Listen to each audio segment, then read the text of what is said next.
ನಮಸ್ತೆ. 9/12/2024 ಸೋಮವಾರ ಶುಕ್ಲ ಪಕ್ಷ. ಇವತ್ತು ತಿಥಿ ಅಷ್ಟಮಿ. ಅಷ್ಟಮಿ ಅನ್ನುವ ತಿಥಿ ಬೆಳಗ್ಗೆ 8 ಗಂಟೆ 3 ನಿಮಿಷದವರೆಗಿದೆ. ಆ ನಂತರ ನವಮಿ. ಅಷ್ಟಮಿ ನವಮಿಯಲ್ಲಿ ಪೂಜೆ ಮಾಡಬಹುದು. ಅವರವರ ಆ ದಿನಗಳಲ್ಲಿ ಬರ್ತ್ಡೇ ಬಂದರೆ ಮಾಡ್ಬೋದು. ದೇವಿ ಪೂಜೆ ಮಾಡೋಕ್ಕೆ ಉತ್ತಮ ದಿನ. ನವಗ್ರಹ ಹೋಮ ಪೂಜೆಗಳು ಮಾಡೋಕ್ಕೂ ಕೂಡ ಉತ್ತಮ ದಿನವೇ. ಆದರೆ ಶುಭ ಕಾರ್ಯಗಳು ಮುಹೂರ್ತ ಕಾರ್ಯಗಳನ್ನು ಮಾಡುವಂತಿಲ್ಲ. ಇವತ್ತಿನ ನಕ್ಷತ್ರ ಪೂರ್ವಭಾದ್ರ. ಮಧ್ಯಾಹ್ನ 2 ಗಂಟೆ 55 ನಿಮಿಷ 55 ಸೆಕೆಂಡ್ವರೆಗಿದೆ. ಇದೂ ಶುಭವಲ್ಲ. ಇವತ್ತು ಮರಣ ಮತ್ತು ಧನಕ್ಷಯ ಇದೆ.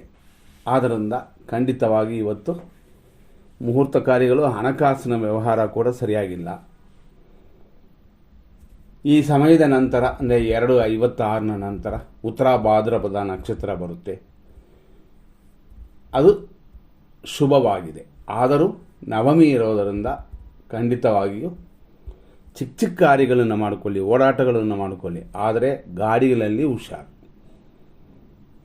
ಈ ರೀತಿ ಇವತ್ತಿನ ದಿನವಿದೆ. ಇದು ಪ್ರತಿಯೊಬ್ಬರಿಗೂ ಇವತ್ತು ಸರಿಯಾಗಿ ನಾವು ಹೇಳಿದಂತೆ ನಕ್ಷತ್ರಗಳು ಅಂತ ಕೊಟ್ಟಿದ್ದೀವಿ.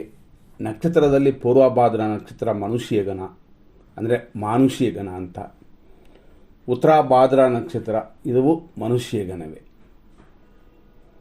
ಪೂರ್ವಭಾದ್ರ ನಕ್ಷತ್ರದ 3ನೇ ಪಾದ ಬೆಳಗ್ಗೆ 6:31 9:14 ಆ ನಂತರ ಮಧ್ಯಾಹ್ನ 2:56 ಪೂರ್ವಭಾದ್ರ ನಕ್ಷತ್ರ 4ನೇ ಪಾದ. ಇಷ್ಟಕ್ಕೆ ಪೂರ್ವಭಾದ್ರ ನಕ್ಷತ್ರವೇ ಮುಗೀತದೆ. ಅಲ್ಲಿಂದ ಅಂದರೆ ಮಧ್ಯಾಹ್ನ 2:56 ರಾತ್ರಿ 8:36 ಉತ್ತರ ಭಾದ್ರಪದ ನಕ್ಷತ್ರ 1ನೇ ಪಾದ ಮೀನರಾಶಿ. ರಾತ್ರಿ 8:36 ಮೇಲೆ ರಾತ್ರಿ 2 ಗಂಟೆ 5 ನಿಮಿಷದವರೆಗೂ ಅಂದರೆ ಲೇಟ್ ನೈಟ್ವರೆಗೂ ಉತ್ತರ ಭಾದ್ರಪದ ನಕ್ಷತ್ರ 2ನೇ ಪಾದ ಮೀನರಾಶಿ ಇದೆ. ಆ ನಂತರ ಲಾಸ್ಟಾಗಿ ಅಂತಂದರೆ ರಾತ್ರಿ 2:15 ಮೇಲೆ ದಿನ ಪೂರ್ತಿ ಉತ್ತರ ಭಾದ್ರ ನಕ್ಷತ್ರದ 3ನೇ ಪಾದವಿದೆ. ನಾಳೆನೂ ಇದೇ ಉತ್ತರ ಭಾದ್ರ ನಕ್ಷತ್ರ ಕಂಟಿನ್ಯೂ ಆಗುತ್ತದೆ. ಇದೆಲ್ಲ ನಾಳೆ ಇರುತ್ತೆ ಅಂತಂದರೆ ನಾಳೆ ಇದೇ ನಕ್ಷತ್ರ ಶುಭವಾಗಿದೆ, ಅಮೃತ ಕಾರ್ಯಸಿದ್ಧಿ. ಆದರೂ ನಾಳೆ ಅಂತಂದರೆ ಮಂಗಳವಾರ ಬರುತ್ತದೆ. ಆದರೂ ದಶಮಿ ಉತ್ತರ ಭಾದ್ರ ಇದೆಲ್ಲ ಶುಭಕರವಾಗಿರೋದರಿಂದ ಕೆಲವರು ಮಂಗಳವಾರ ಅಂತ ನೋಡೋದಿಲ್ಲ. ಕೆಲವು ಕಾರ್ಯಗಳನ್ನು ಖಂಡಿತ ಮಾಡಬಹುದು. ಮಂಗಳವಾರ ಅಂತ ಯೋಚನೆ ಮಾಡುವವರು ಬಿಟ್ಟುಬಿಡಿ ಅಷ್ಟೇ. ಇಲ್ಲ ಅಂತಂದರೆ ನಾಳೆ ಈ ದಿನ ಶುಭ ದಿನ. ವಾರ ಒಂದು ಮಾತ್ರನೇ ದೋಷವಿರುತ್ತದೆ ನಾಳೆ. ಈ ರೀತಿಯಾದ ಇವತ್ತಿನ ದಿನದಲ್ಲಿ ಇನ್ನೂ ಕೆಲವು ವಿಷಯಗಳನ್ನು ಕಂಟಿನ್ಯೂ ಆಗಿ ನೋಡೋಣ. ದಿನ ಈ ರೀತಿಯಾಗಿ ಅಷ್ಟಮಿ ನವಮಿ ಆದ್ದರಿಂದ ಶುಭವಲ್ಲ ಅಂತಂತೀವಿ. ಅದೇ ಥರನೇ ನಾವು ಹೇಳಿದಂತೆ ನಕ್ಷತ್ರವು ದೋಷವಿದೆ ಅಂದರೆ ನಕ್ಷತ್ರ ಬರುವ ದಿನದಲ್ಲಿ ನಕ್ಷತ್ರ ದೋಷವಿದೆ ಆ ರೀತಿ ಅಂದಿವೆ. ಆದರೂ ಕೆಲವು ಸಮಯಗಳಲ್ಲಿ ಎಮರ್ಜೆನ್ಸಿ ಅಂತ ಕೆಲವು ಕಾರ್ಯಗಳನ್ನ ಮಾಡುವಂತೆ ಇರುತ್ತದೆ. ಆ ಸಮಯವನ್ನು ನೋಡೋಣ. ಖಂಡಿತವಾಗಿಯೂ ಅದು ಉಪಯೋಗ ಆಗುತ್ತೆ. 100% ಕೆಟ್ಟೋದು 100% ಒಳ್ಳೆಯದು ಅಂತ ನಾವು ವಿಂಗಡಿಸಿರ್ತೀವಿ.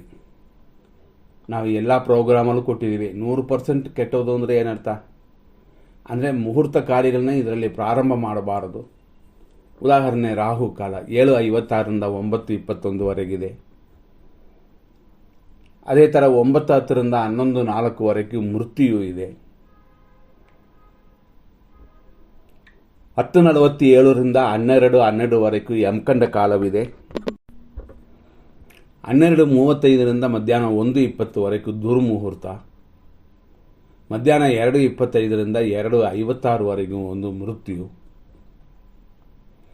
ರಾತ್ರಿ 11 ಗಂಟೆ 58 ನಿಮಿಷದಿಂದ ರಾತ್ರಿ 1:28 ನಕ್ಷತ್ರ ವಿಷಘಟಿಕಾ ಕಾಲ. ಅದೇ ಥರ ರಾತ್ರಿ 12 ಗಂಟೆ 12 ನಿಮಿಷದಿಂದ 1:47 ವಿಷಕಾಲವಿದೆ. ಇದೆಲ್ಲ ಕೆಟ್ಟ ಟೈಮ್. ಮತ್ತು ಇರೋದರಲ್ಲಿ ಒಳ್ಳೆಯ ಟೈಮು ಅಂತ ನೋಡೋಣ ಎಮರ್ಜೆನ್ಸಿಗೆ. ಯಾಕೆಂತಂದರೆ ಆಸ್ಪತ್ರೆ ಹೋಗುವಂಥದ್ದು ಇನ್ನೂ ಕೆಲವು ಕಾರ್ಯಗಳಿದೆ, ಅದಕ್ಕೆ ಉಪಯೋಗಿಸ್ಕೋಬೋದು. ಬೆಳಗ್ಗೆ 6:31 7:54 ಮಧ್ಯಾಹ್ನ 12:14 PM ರಿಂದ 12:33 PM, ಮಧ್ಯಾಹ್ನ 1:22ರಿಂದ 2:23 PM, ಅದೇ ಥರ ಮಧ್ಯಾಹ್ನ 2:58 ಮೇಲೆ ರಾತ್ರಿ 11:56 PM ವರೆಗೂ ಶುಭವಾಗಿದೆ. ತಿರ್ಗಾ ರಾತ್ರಿ 1:49ರಿಂದ ಶುಭವಾಗಿದೆ. ಇದೆಲ್ಲ ಶುಭ ಸಮಯಗಳು. ಇಂಥ ಸಮಯಗಳಲ್ಲಿ ಮಾಡುವಂಥ ಕಾರ್ಯಗಳು ದೋಷಗಳು ಕಡಿಮೆ. ಆದ್ದರಿಂದ ಎಮರ್ಜೆನ್ಸಿಗೆ ಈ ಕಾರ್ಯಗಳನ್ನು ಉಪಯೋಗಿಸ್ಕೊಳ್ಳಿ. ನಾನು ಫಸ್ಟೇ ಹೇಳಿದಂತೆ ನಾಳೆಯ ದಿನ ಅಂದರೆ 10ನೇ ತಾರೀಕು ಮಂಗಳವಾರ ಅನ್ನುವ ಒಂದೇ ಒಂದು ದೋಷ. ಇಲ್ಲಾಂದರೆ ನಾಳೆ ದಶಮಿ ಇದೆ, ನಾಳೆ ಉತ್ತರ ಭಾದ್ರಪದ ಈ ನಕ್ಷತ್ರವಿದೆ, ರೇವತಿ ನಕ್ಷತ್ರವೂ ಇದೆ. ಹೀಗಾಗಿ ನಾಳೆಯ ದಿನವನ್ನು ಕೆಲವರು ಉಪಯೋಗಿಸಬಹುದು. ಭಯ ಬರುವವರು ಮಾತ್ರ ಇವತ್ತು ಬೇಡ, ಅಂದರೆ ನಾಳೆಯ ದಿನಕ್ಕೆ ಬೇಡ. ಅಂದರೆ ಮಂಗಳವಾರ ಅನ್ನೋ ಭಯ ಇರುವವರು ಮಾತ್ರ. ಖಂಡಿತವಾಗಿ ಮಂಗಳನಾದ ಕುಜ ಅಂತೀವಿ, ಅಂಗಾರಕ ಗ್ರಹ ಅಂತಂತೀವಿ. ಈ ಕುಜಗ್ರಹ ಕುಂಡಲಿಯಲ್ಲಿ ಶುಭವಾಗಿದ್ದರೆ ಶುಭವನ್ನು ಮಾಡುತ್ತಾನೆ. ನಾಳೆಯ ದಿನ ಅದು ಕರ್ಕಾಟಕ ರಾಶಿಯಲ್ಲಿ ಇರುತ್ತದೆ, ಕುಜ ವಕ್ರವಾಗಿ. ಹಾಗಾಗಿ ಕುಜಗ್ರಹ ಶಾಂತಿ ಪೂಜೆಗಳು, ಸುಬ್ರಹ್ಮಣ್ಯ ಸ್ವಾಮಿಗಳ ಪೂಜೆಗಳನ್ನು ಮಾಡುವಂಥದ್ದು ಉತ್ತಮ. ಖಂಡಿತ ಇದರಲ್ಲಿ ಗಮನ ಕೊಡಿ. ಯಾಕೆಂತಂದರೆ ಮಾಡಿಕೊಂಡ್ರೆ ಪರಿಹಾರ ಉಂಟು. ಕೆಲವರಿಗೆ ಮದುವೆ ದೋಷಗಳಿರುತ್ತದೆ, ಅವರು ಆ ರೀತಿಯಲ್ಲೇ ಪೂಜೆ ಪರಿಹಾರ ಮಾಡಿಕೊಳ್ಳಿ. ಎರಡನೇದಾಗಿ, ಇವತ್ತು ಮಕ್ಕಳಾಗೋದು ಉತ್ತಮವಾ ಅಂತ ನೋಡಿದ್ರೆ ಅದು ಅಷ್ಟು ಶ್ರೇಷ್ಠವಲ್ಲ ಇವತ್ತಿನ ದಿನ. ಯಾಕೆಂತಂದರೆ ರಾಹು ಚಂದ್ರನನ್ನು ಹಿಡಿದಿದೆ, ಅಂದರೆ ರಾಹುವ ಹಿಡಿತದಲ್ಲಿ ಚಂದ್ರನಿದೆ.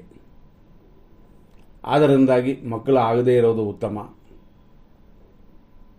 ಸ್ವಲ್ಪ ಮುಂದಾಗ್ಬೋದು, ನೋಡಿಕೊಂಡು ನಿಮ್ಮ ಕಾರ್ಯಗಳನ್ನ ಮಾಡಿ. ಒಂದು ವೇಳೆ ಇವತ್ತು ಬೇಡ ನಾಳೆ ಅಂತಂದರೆ ಓಕೆನೇ, ಪರವಾಗಿಲ್ಲ. ಆದರೂ ನಾಳೆ ಬಿಟ್ಟು 2 ದಿನ ಬಿಟ್ಟು ಮಾಡುವಂಥದ್ದು, ಅಂದರೆ ಮಕ್ಕಳನ್ನು ಅಂದರೆ ಆಪ್ರೇಷನ್ ಮಾಡಿ ತೆಗೆಯುವಂಥದ್ದು. ಯಾಕೆಂತಂದರೆ ಸ್ವಲ್ಪ ದೋಷ ರಾಹುವಿನಿಂದ ದೂರವಾಗಿರುತ್ತದೆ ಚಂದ್ರನು. ಹಾಗಾಗಿ 11ನೇ ತಾರೀಕು ಮಕ್ಕಳಾಗೋದು ಒಂದು ರೀತಿಯಲ್ಲಿ ಓಕೆ ಅಂತ ಅನ್ಬೋದು. ಆದರೂ ಜಾತಕದ ಪ್ರಕಾರ, ಆ ದಿನದ ಪ್ರಕಾರ, ದಿನದ ಯೋಗದ ಪ್ರಕಾರ ಮರಣ ಯೋಗ, ಪ್ರಾಣನಾಶ ಇರೋದರಿಂದ 11ನೇ ತಾರೀಕು ಕೂಡ ಶುಭವಾಗಿಲ್ಲ. ಎಚ್ಚರ. 11ನೇ ತಾರೀಕು ಕೂಡ ಮಕ್ಕಳಾಗೋದು ಬೇಡ, ಶುಭ ಕಾರ್ಯಗಳನ್ನ ಮಾಡೋದು ಬೇಡ, ಅಂದರೆ ಬುಧವಾರ ಬೇಡ. ಮತ್ತು 12ನೇ ತಾರೀಕು ಗುರುವಾರ ಖಂಡಿತವಾಗಿ ಶುಭವಾಗಿದೆ. ಏಕೆಂತಂದರೆ ಅಮೃತ ಎಲ್ಲ ಕೂಡಿ ಬರುತ್ತದೆ, ಧನ ಪ್ರಾಪ್ತಿ ಎಲ್ಲ ಕೂಡಿ ಬರುತ್ತದೆ. ಹಾಗಾಗಿ 12ನೇ ತಾರೀಕು ಅಂತ ತಗೊಂಡ್ರೆ ಸ್ವಲ್ಪ ಮನಸ್ಸಿಗೆ ಶಾಂತಿ ಸಮಾಧಾನಗಳೆಲ್ಲ ಕೂಡಿ ಬರುವಂಥದ್ದು ನಮ್ಮದು. ಆದ್ದರಿಂದ 12ನೇ ತಾರೀಕನ್ನು ಸೆಲೆಕ್ಟ್ ಮಾಡ್ಕೋಬೋದು. ವಿಶೇಷವಾಗಿ ಸೂರ್ಯನು ಬುಧನು 12ನೇ ತಾರೀಕು ಶುಭ ಸ್ಥಾನದಲ್ಲಿ, ಹಂಗಾಗಿ ಬುಧಾದಿತ್ಯ ಯೋಗ ಉಂಟು. ಎಲ್ಲ ಗ್ರಹಗಳು ಸಪರೇಟಾಗಿರುವಂಥ ಒಂದು ವಿಶೇಷ ದಿನ ಇದು 12. ನ್ಯೂಮರಾಲಜಿ ಪ್ರಕಾರನೂ 12ನೇ ತಾರೀಕು 1, 2, 3, 3ನ ಸಂಖ್ಯೆ, 3ಕ್ಕೆ ಅಧಿಪತಿ ಗುರು ಕೂತಿರೋದು ವೃಷಭ ರಾಶಿಯಲ್ಲಿ. ಈ ರೀತಿಯಾಗಿ ಶುಭವಾಗಿರುವಂಥ ಒಂದು ದಿನವಾಗಿ 12ನೇ ತಾರೀಕಿದೆ. 12ನೇ ತಾರೀಕಲ್ಲಿ ಅಶ್ವಿನಿ ನಕ್ಷತ್ರ ಬೆಳಗ್ಗೆ 9:52ವರೆಗೂ, ಆಮೇಲೆ ಭರಣಿ ನಕ್ಷತ್ರ. ಆದ್ದರಿಂದ ಈ ದಿನವನ್ನು ಮಕ್ಕಳು ಹುಟ್ಟೋದು ಸರಿ, ಬೇರೆ ಬೇರೆ ಕಾರ್ಯಗಳಿಗೆಲ್ಲ ಉಪಯೋಗಿಸುವುದು. ಆದರೂ ಮಕ್ಕಳ ಹುಟ್ಟುವಂಥ ಸಮಯ ಅನ್ನೋದು ಇನ್ನೂ ಬೇರೆ ರೀತಿಯಲ್ಲೆಲ್ಲ ಸೆಲೆಕ್ಟ್ ಮಾಡಬೇಕು. ಅದು ಕೂತು ಕೇಳಿದ್ರೇ ಗೊತ್ತಾಗೋದು. ಈ ರೀತಿಯ ವಿಶೇಷವನ್ನು ಸರಿಯಾಗಿ ನೋಡಿಕೊಂಡು ನಿಮ್ಮ ಕಾರ್ಯಗಳನ್ನು ಮಾಡಿ ಮುಂದಿನ ಸಂಚಿಕೆ ಹೋಗೋಣ.